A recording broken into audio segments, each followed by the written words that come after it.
kami bertanya, Assalamualaikum, waalaikumsalam.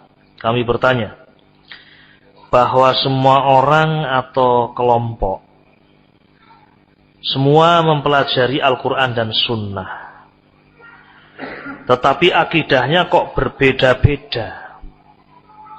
Bagaimana Ustadz memahami hal-hal yang seperti ini? Nah, ma'asyiral muslimin rahimani rahimakumullah. Jadi pertanyaannya adalah kenapa kaum muslimin berbeda-beda akidahnya, mungkin amalan ibadahnya, ya, muamalahnya, macam-macamnya. Padahal mereka semuanya ya mempelajari Al-Quran dan apa? Sunnah. Ya. Taib. Ma'asyiral muslimin rahimani rahimakumullah. Sekarang beda antara pengakuan dan juga sesuatu yang hakiki. Yakni kadang ada orang yang mengaku-aku saja. Saya belajar Quran dan apa? Sunnah. Hanya pengakuan, namun nyatanya tidak. Tentu akan menghasilkan kesimpulan yang berbeda. Nggih napa ten?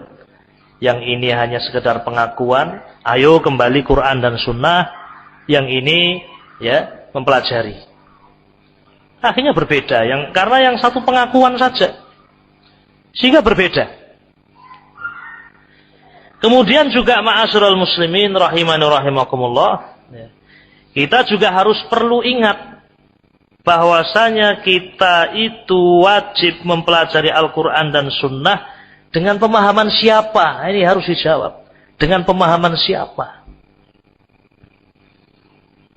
Jawabannya, kita akan sama akidahnya, kita akan sama ibadahnya, akan sama pemahamannya terhadap Al-Quran dan Sunnah kalau kita mempelajari Al-Quran dan Sunnah dengan pemahaman para sahabat. Ini penting.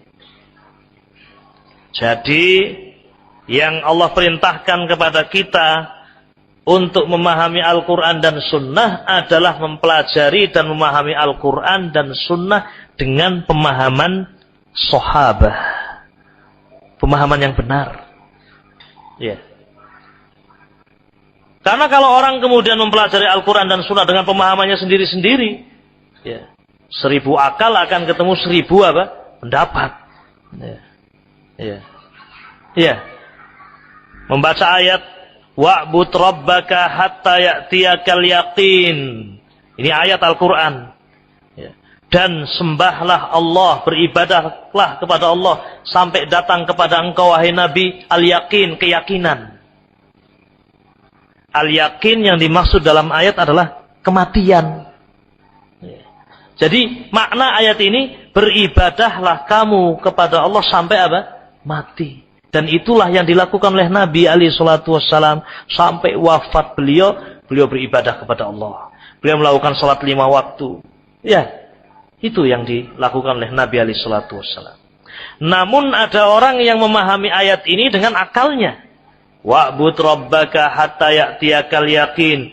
Beribadahlah kamu kepada Allah sampai datang kepadamu keyakinan. Pokoknya nek wis yakin wis cukup. Beribadahlah sampai kamu yakin. Saya sudah yakin, tidak perlu lagi sholat. Ya. Saya sudah yakin, tidak perlu lagi terikat dengan syariat. Ya, itu yang terjadi di kalangan orang-orang sufi ekstrim. Ini ada pertanyaan, apa sebenarnya sufi itu? Ya. Bagaimana dan mengapa? Ya, ini diantaranya pemikiran orang-orang sufi itu. Orang-orang sufi itu membagi manusia itu menjadi 3 tingkatan. Ada yang masih syariat, ya, yang masih harus sholat, harus ini, harus itu, terikat dengan aturan-aturan syariat, harus zakat. Namun ada saat tertentu, tingkatan tertentu, tidak perlu lagi sholat, tidak perlu lagi ibadah, karena mereka menafsirkan ayat wa'bud rabbaka hatta ya'tiyakal yaqin. Beribadahlah kepada Allah sampai kamu yakin. Aku wis yakin, wis cukup. Ya, sama-sama yang dibaca Al-Quran, ya atau tidak? Tetapi yang ini dengan pemahaman sahabat, sehingga benar. Tetapi yang ini dengan pemahaman akalnya, hawa nafsunya, rusak sudah. Jadi kalau ada pertanyaan, kenapa kok mereka berbeda? Karena mereka itu tidak mau memahami Al-Quranul Karim dengan pemahaman yang benar, pemahaman para sahabat Nabi Ridwanullah alaihim ajma'in. Dikaitkan dengan pemahaman atau pembahasan kita, bukankah tadi Nabi mengatakan, berpegang teguhlah kalian kepada sunnahku. Dan apa tadi? Sunnah al-khulafa ar-rasyidin, para sahabat. Terlebih yang kibar, Abu Bakar, Umar, Utsman, Ali. Ya. Dan kita tadi juga sudah sebutkan, para sahabat tidak ada khilaf. Ya. Dalam masalah usul, ad-din.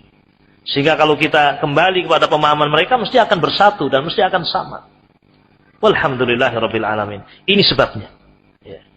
Ya. Di zaman Ibnu Umar tadi telah kita sebutkan, ada orang-orang yang mengingkari apa? Takdir. Gimana betul? Ya, mengingkari takdir. Berarti akidahnya rusak. Kalau mereka itu tadi mau mendengar nasihat para sahabat, ya, kembali kepada nasihatnya Ibnu Umar, seharusnya mereka cabut keyakinan itu, kembali kepada pemahaman yang benar, yaitu pemahamannya para sahabat, kembali lagi menjadi satu. Tapi kalau kemudian berbicara sendiri, dengan pemahaman sendiri, akalnya sendiri, hawa nafsunya sendiri, itulah yang menjadikan perpecahan. Ya. Mungkin ada pertanyaan yang tidak ditanyakan di sini, saya tanyakan. Ustadz, lalu bagaimana kita bisa memahami Al-Quran dan Sunnah dengan pemahaman siapa? Sahabat. Terus pripun niku carane? Ya. Ya tadi sudah kita sebutkan. Alhamdulillah, ilmu agama itu diwariskan kepada para ulama. Al-ulama warasatul anbiya. Para ulama itu pewaris para nabi.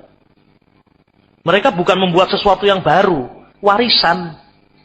Para sahabat diajari oleh Nabi Islam, mereka faham betul. Kemudian diajarkan kepada para tabi'in, diwariskan kepada para tabi'in, faham betul.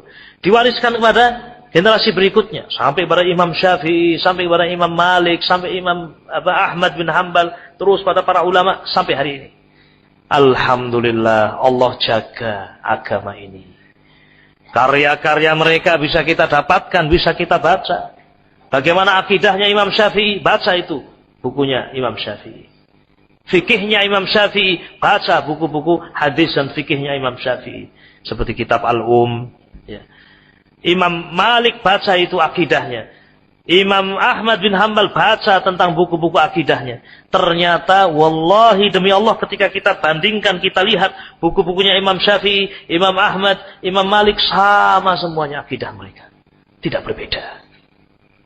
Karena mereka semuanya ya mengembalikan pemahaman mereka kepada pemahaman siapa? Para sahabat Ridwanullah alaihim ajma'in, sehingga mereka tidak berselisih dalam masalah-masalah pokok, dalam masalah-masalah akidah. Kalau dalam masalah fikih terjadi perbedaan, itu hal yang wajar. Yang satu pakai kunut, yang satu tidak, wajar yang seperti ini. Ya. Tetapi dalam masalah akidah tidak ada khilaf di kalangan mereka, para ulama. Ya. Buku-buku akidah menjadi saksi. Ya. Kalau mau kembali kepada kitab-kitab para ulama dan duduk, ya, di hadapan para ulama, termasuk para ulama yang saat ini masih ada. Syekh Rabi' bin Hadi al-Madkhali, Syekh Abdul Muhsin al-Abbad hafizahullah, Syekh Shalih bin Fauzan, Syekh Ubaid al-Jabiri. Nah, baca buku-buku mereka, dengar kaset-kaset mereka, duduk di hadapan mereka. Akan didapatkan ilmu yang kita dengar dari mereka sama dengan ilmu para ulama sebelumnya. Karena mereka semuanya mengembalikan pemahaman Al-Quran dan Sunnah kepada para sahabat. Ini yang menjadikan berbeda. Nah,